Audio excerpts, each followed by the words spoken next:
Live from New Delhi, you're watching DD India Live, India's voice to the world. I'm Siddharth Bharadwaj. Coming up in the next 30 minutes. Prime Minister Narendra Modi heads home after successful two-nation visit to Japan and China, reiterates India's stance against terrorism at SCO meet, says double standards not acceptable.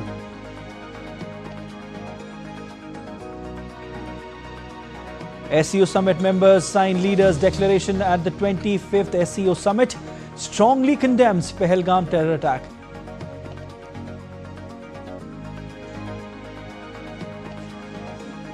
PM Modi holds bilateral talks with President Vladimir Putin on SCO sidelines, urges on resolving Ukraine crisis at earliest, discusses cooperation in various sectors.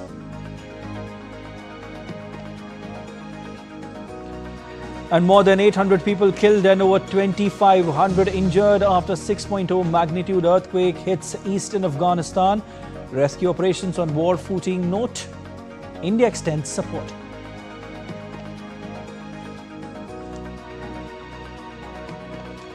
Prime Minister Narendra Modi to inaugurate Semicon India 2025 on Tuesday. Focus on advancing robust, sustainable semiconductor ecosystem in India.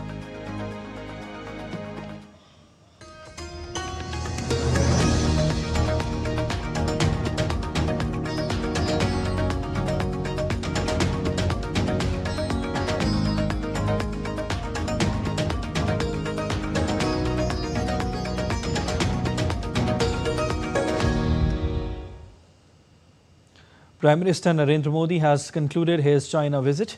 Prime Minister Modi said that it was a productive visit to China where he attended the SCO summit and interacted with various world leaders. During his China visit, Prime Minister also emphasized India's stand on key global issues.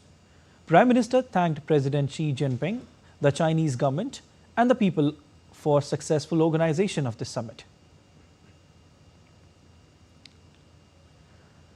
Earlier, Prime Minister Narendra Modi participated in the 25th meeting of the Council of Heads of State of the Shanghai Cooperation Organization held in Tianjin, China from 31st of August to 1st of September 2025. The summit witnessed productive discussions on SCO development strategy, reform of global governance, counter-terrorism, peace and security, economic and financial cooperation and sustainable development. Addressing the summit, Prime Minister Modi highlighted India's approach to strengthening cooperation under SCO framework. In this regard, he noted that India seeks greater action under three pillars: security, connectivity and opportunity. Emphasizing that peace, security and stability remain key to progress and prosperity, he called upon member countries to take firm and decisive action to fight terrorism in all its manifestations.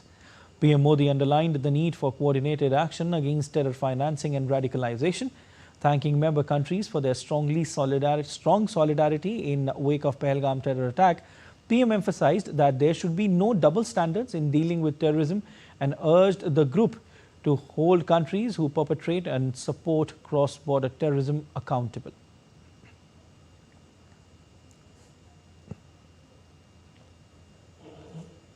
निर्मम आतंकवाद का दंश झेल रहा, कितनी ही माताओं ने अपने बच्चे खोए और कितने बच्चे अनाथ हो गए।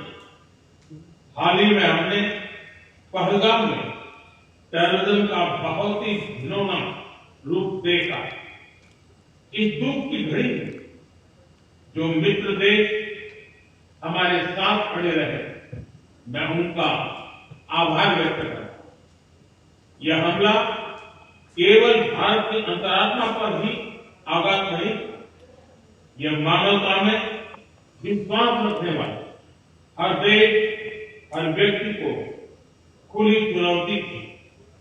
ऐसे में प्रश्न उठना स्वाभाविक है, क्या कुछ देशों द्वारा आतंकवाद का खुलेआम समर्थन हमें स्वीकार्य हो सकता है? एक्सेलेंसी, हमें स्पष्ट रूप से और एक स्वर में कहना होगा कि आतंकवाद पर कोई भी डबल स्टैंडर्ड स्वीकार्य नहीं है। हमें मिलकर आतंकवाद का हर रंग में, हर रूप में विरोध करना, ये मानवता के प्रति हमारा दायित्व है।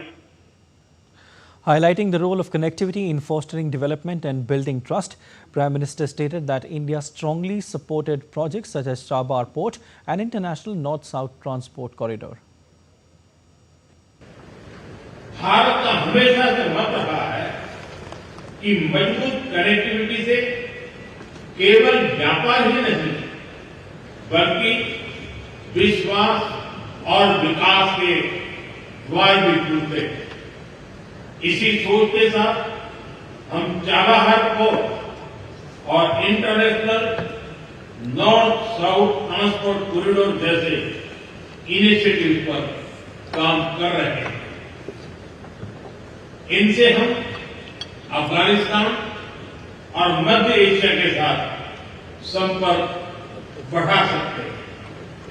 हमारा मानना है कि कनेक्टिविटी के हर प्रयास में संप्रभुता और क्षेत्रीय अखंडता का सम्मान होना चाहिए। यही SCO चार्टर के मूल सिद्धांतों में भी विदित है। Connectivity that bypasses sovereignty, losing trust and meaning. Prime Minister Modi proposed commencing a civilization dialogue forum within the group to foster greater people-to-people ties and cultural understanding. हमारे पीपल टू पीपल टाइज को दृढ़ता देने के लिए मैं आज एक और सुझाव रखना चाहूंगा। SCO के अंतर्गत एक सिविलाइजेशन डायलॉग फोरम बनाया गया। इससे हम अपनी प्राचीन सभ्यताओं, कला, साहित्य और परंपराओं को वैश्विक मंच पर साझा कर सकते हैं। एक्सेलेंसी, आज भारत रिफॉर्म, परफॉर्म, ट्रांसफॉर्म के मूल मंत्र पर आगे बढ़ रहा है। कोविड हो या वैश्विक आर्थिक अस्थिरता, हमने हर चुनौती को अवसर में बदलने का प्रयास किया है। हम लगातार वाइड रेंजिंग रिफॉर्म पर काम कर रहे हैं। इससे देश में विकास के साथ साथ अंतर्राष्ट्रीय सहयोग के लिए भी नए अवसर खुल रहे हैं। मैं आप सभी को भारत की विकास यात्रा से जुड़ने के लिए आमंत्रित करता हूं।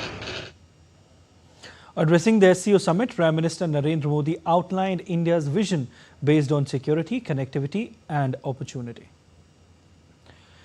PM Modi highlighted three pillars on which India's vision and policy for the SCO rests, that are S for security, C for connectivity, O for opportunity. On the first pillar, he emphasized that security, peace and stability are the foundation of any nation's development and that the SCO regional antitrust structure mechanism has played a crucial role in this.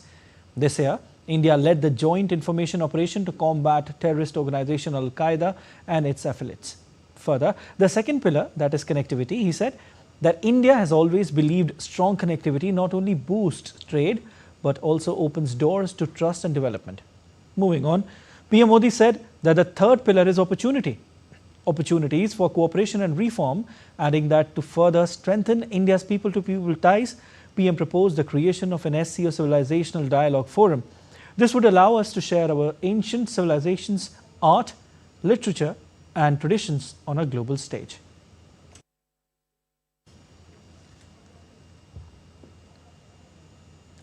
The leaders of the Shanghai Cooperation Organization on Monday strongly condemned the April 22nd terror attack in Jammu and Kashmir's Pahalgam. In a joint declaration issued after conclusion of the summit, SCO members in Tianjin declaration expressed their deepest sympathy and condolences to the families of dead and the wounded. They further stated that perpetrators, organizers and sponsors of such attacks must be brought to justice. They recognize the leading role of sovereign states and their competent authorities in countering terrorist and extremist threats. The member states strongly condemn terrorism in all its forms and manifestations. stressed that double standards in the fight against terrorism are unacceptable and call on the international community to combat terrorism, including cross-border movement of terrorists. The declaration echoes the theme of one Earth, one family and one future.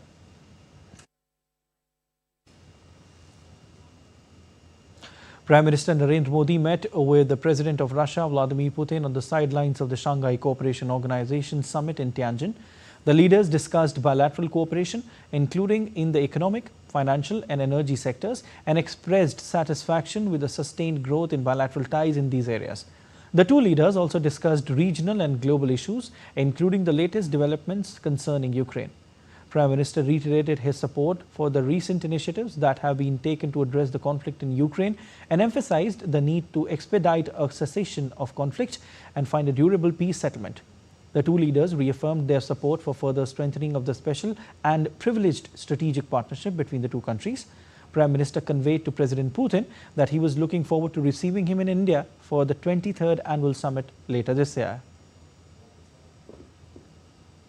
Ukraine में चल रहे संघर्ष के विषय में हम लगातार चर्चा करते रहे हैं। हाल में किए गए शांति के सभी प्रयासों का हम स्वागत करते हैं। हम आशा करते हैं कि सभी पक्ष कंस्ट्रक्टिवली आगे बढ़ेंगे, संघर्ष को जल्द से जल्द खत्म करने और स्थायी शांति स्थापित करने का रास्ता खोजना होगा। ये पूरी मानवता की पुकार है। President Putin, in his remark at the bilateral meeting with PM Modi, highlighting friendly and trusted relations between the two nations. President Putin said, the time-tested relation between the two nations is the foundation of our development. He further said, these relations are absolutely non-partisan in nature and are supported by overwhelmingly majority of people. President Putin said Russia and India are closely coordinating efforts at an international level. He also mentioned December 21, 2025 and said it marks the 15th anniversary of the elevation of India-Russia ties to a special and privileged strategic partnership. Putin also said that Russia and India enjoy very good relations and expressed hope that today's meeting will provide a significant boost to India-Russia relationship.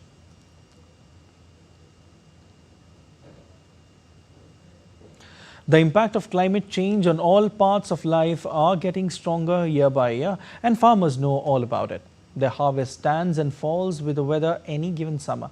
Lars Halter is with Deutsche Welle and joins me from Berlin. Hi Lars, the new harvest report is out in Germany. What can you tell us? Thanks for having me. Well, first of all, it's a good report, and that's the most important line here after we've seen some weakness in previous years. And this year's summer wasn't quite average either. Let's look at the numbers. German farmers are expecting to bring in around 43.5 million tons of wheat this year. That's better than the last 2 years. Last year, the harvest stood at 39 million tons. So we're actually seeing a plus of more than 11%. But again, it didn't always look that great. Earlier this summer, we had a lot of rain all across Germany, and it did kill a lot of crops. I've seen fields of wheat where everything had been literally flattened by the heavy downpours. And farmers also saying that the rain did cause a delay in harvesting as they couldn't take out the machines when the wheat was actually ripe. Oftentimes, plants had to stay out in the field a bit longer until the harvest could actually begin. And that has apparently lowered the quality in some regions. All right, Lars, so this is not just about quantity, but also about quality. How good is the wheat coming in this year?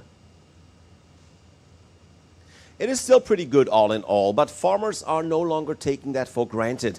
Like I said, in some areas the plants were out too long, and while we're hearing that most of the wheat is still good, there are some cases, and there are more and more cases actually every year, where the harvest can no longer be sold for flour and bread making or even for brewing.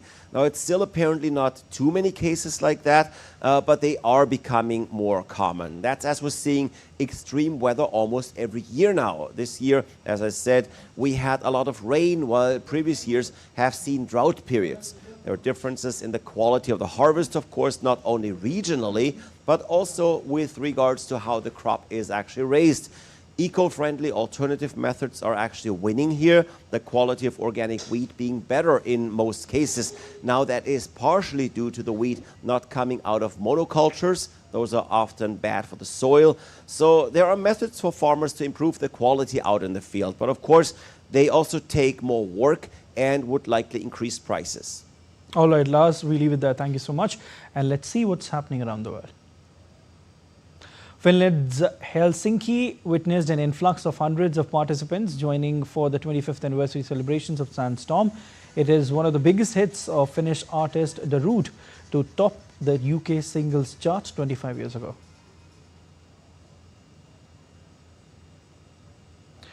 Bulgarian village of Cherna hosted an Ottoman-era oil wrestling tournament on Sunday.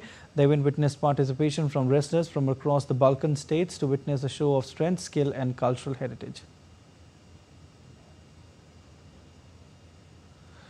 Ukraine's President Volodymyr Zelensky on Monday visited a school in Kiev to mark start of new academic year. The students along with school staff were seen excited to welcome the president to their school. The death toll from a powerful earthquake that struck eastern Afghanistan has risen to over 800, with the majority in remote Kunar province. Afghan Interior Ministry said that some 800 people died and another 2,800 were injured in Kunar, adding that 12 dead and 255 injured in Nangarhar province. Military rescue teams fanned out across the two provinces. Around 40 flights had carried out 420 wounded and dead. In Kabul, rescuers were racing to reach remote hamlets dotting an area with a long history of earthquakes and floods.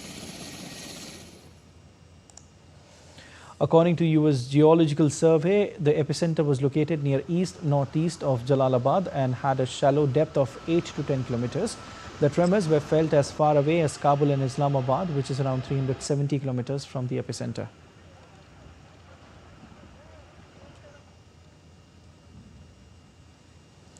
Prime Minister Narendra Modi has condoled the loss of lives due to earthquake in Afghanistan.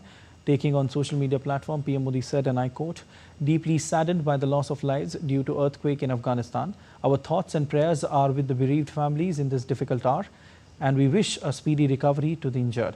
India stands ready to provide all possible humanitarian aid and relief to those affected," unquote. India has stepped up its humanitarian assistance to the affected regions struck by earthquake in Afghanistan. External Affairs Minister Dr. S. Jaishankar held a conversation with Afghan Foreign Minister Maulavi Amir Khan Muttaqi and expressed heartfelt condolences on behalf of Indian government for the tragic loss of lives. As part of its immediate response, India has delivered 1,000 family tents to Kabul to provide emergency shelter for displaced families. Additionally, 15 tons of food supplies are being transported by the Indian mission from Kabul to the severely affected Kunar province.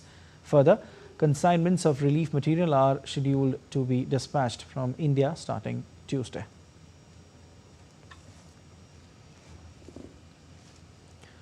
Indonesia has seen several days of anti-government protest sparked by public anger over high allowances for MPs amid economic difficulties. President Prabowo Subianto cancelled his visit to China as the protests in several cities escalated. Our correspondent Chandini Vasandani files this report from Jakarta. I'm reporting from central Jakarta, where you can still see visible damage caused by rioters. Indonesia has been gripped by widespread protests this week. What started as demonstrations against extravagant perks and salary hikes for lawmakers in the parliament turned violent as protesters clashed with security forces. Some protesters set fire to vehicles and public facilities, and police responded by deploying tear gas and water cannons to disperse the crowd. There have already been some lives lost to this, including one ride-sharing driver who was a bystander. As of today, authorities have deployed additional security reinforcements across Jakarta and other hotspots, aiming to restore calm and prevent further escalation. President Prabowo has urged the public to remain peaceful while assuring that their concerns will be addressed. He said that lawmakers would have their allowances reduced and a moratorium would be imposed on overseas trips. The president has cancelled his planned state visit to China in order to stay in Indonesia and directly oversee the crisis.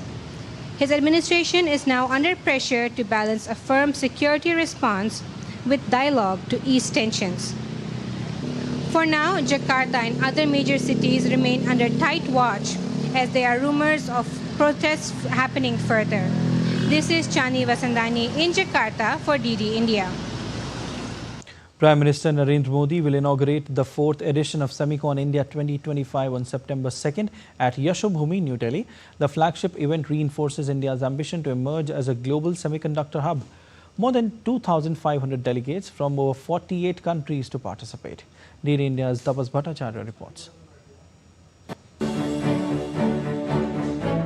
Prime Minister Narendra Modi will inaugurate the 4th edition of the Semicon India 2025 on September 2nd at Yashobhoomi, Delhi.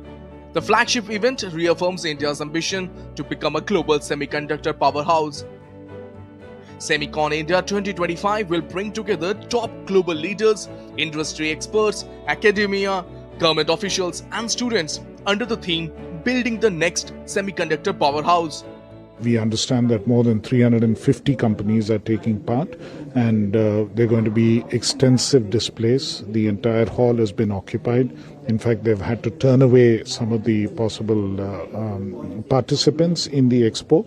And in addition, I think there has been significant enthusiasm for the various sessions which are being held alongside in the SEMI event. India's semiconductor journey has gained momentum under the Semicon India program. So far, the government has approved 10 key projects, including fabrication units, 3D packaging, compound semiconductors, and assembly facilities. These initiatives are strengthening India's position in the global value chain.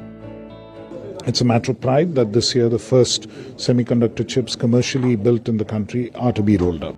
To promote innovation, over 280 institutes and 72 startups now have access to advanced chip design tools. 23 startups have been approved under the Design-Linked Incentive Scheme, working on chips for CCTV, navigation system, communication, motor controllers and microprocessors. With the 4th edition of the Semicon India, the country is taking strong step of becoming self-reliant and moving closer of becoming a global semiconductor hub. With Campus and Monty, this is Tapas Bhattacharya for DD India from Delhi. India's Minister for Environment, Forest and Climate Change, Bhupender Yadav, met with the COP30 President-designate Ambassador Andre Correa do Lago and his team in New Delhi on Monday. The minister held a productive discussion with the delegation. Extensive discussions were held on matters related to important agenda items of COP30, with particular focus on global goal on adaptation, status of NDCs and the presidency plans this year. The minister reiterated how India, under the leadership of PM Narendra Modi, has been combating the climate change crisis through its domestic and international climate action programs. All right, let's take a look at other stories making news today. The Bureau of Indian Standards has issued guidelines for 6 grades of silver jewellery: 900, 800, 835, 925, 970 and 990 purity levels to be hallmarked with a unique 6-digit hallmark unique identification number. The State Bank of India has changed its credit card rules effective from September 1st. Now, reward points will not be available on gaming platforms, merchants and government transactions on select cards. Also, all customers with card protection plan will be automatically shifted to new variants as per their renewal date from September 16. Bringing relief to central government employees, the deadline for choosing unified pension scheme has been extended till September 30th. Earlier, the deadline was till June 30th. The employees have more time to decide whether they want to continue NPS or will move out to UPS.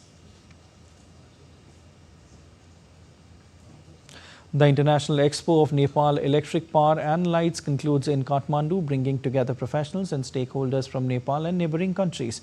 The event served as a premier platform to showcase the latest technologies in electronics, lighting, power and energy, while also highlighting emerging trends.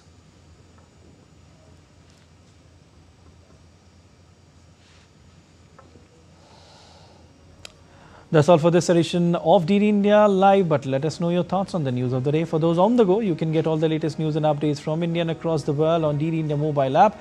The app is available on both Android and iOS platforms, and you can also scan the QR code on your screen to download now. We'll be back with more news as it breaks here on DD India. I'm Siddharth Bharadwaj from all of us here in Delhi. Thanks for watching DD India Live.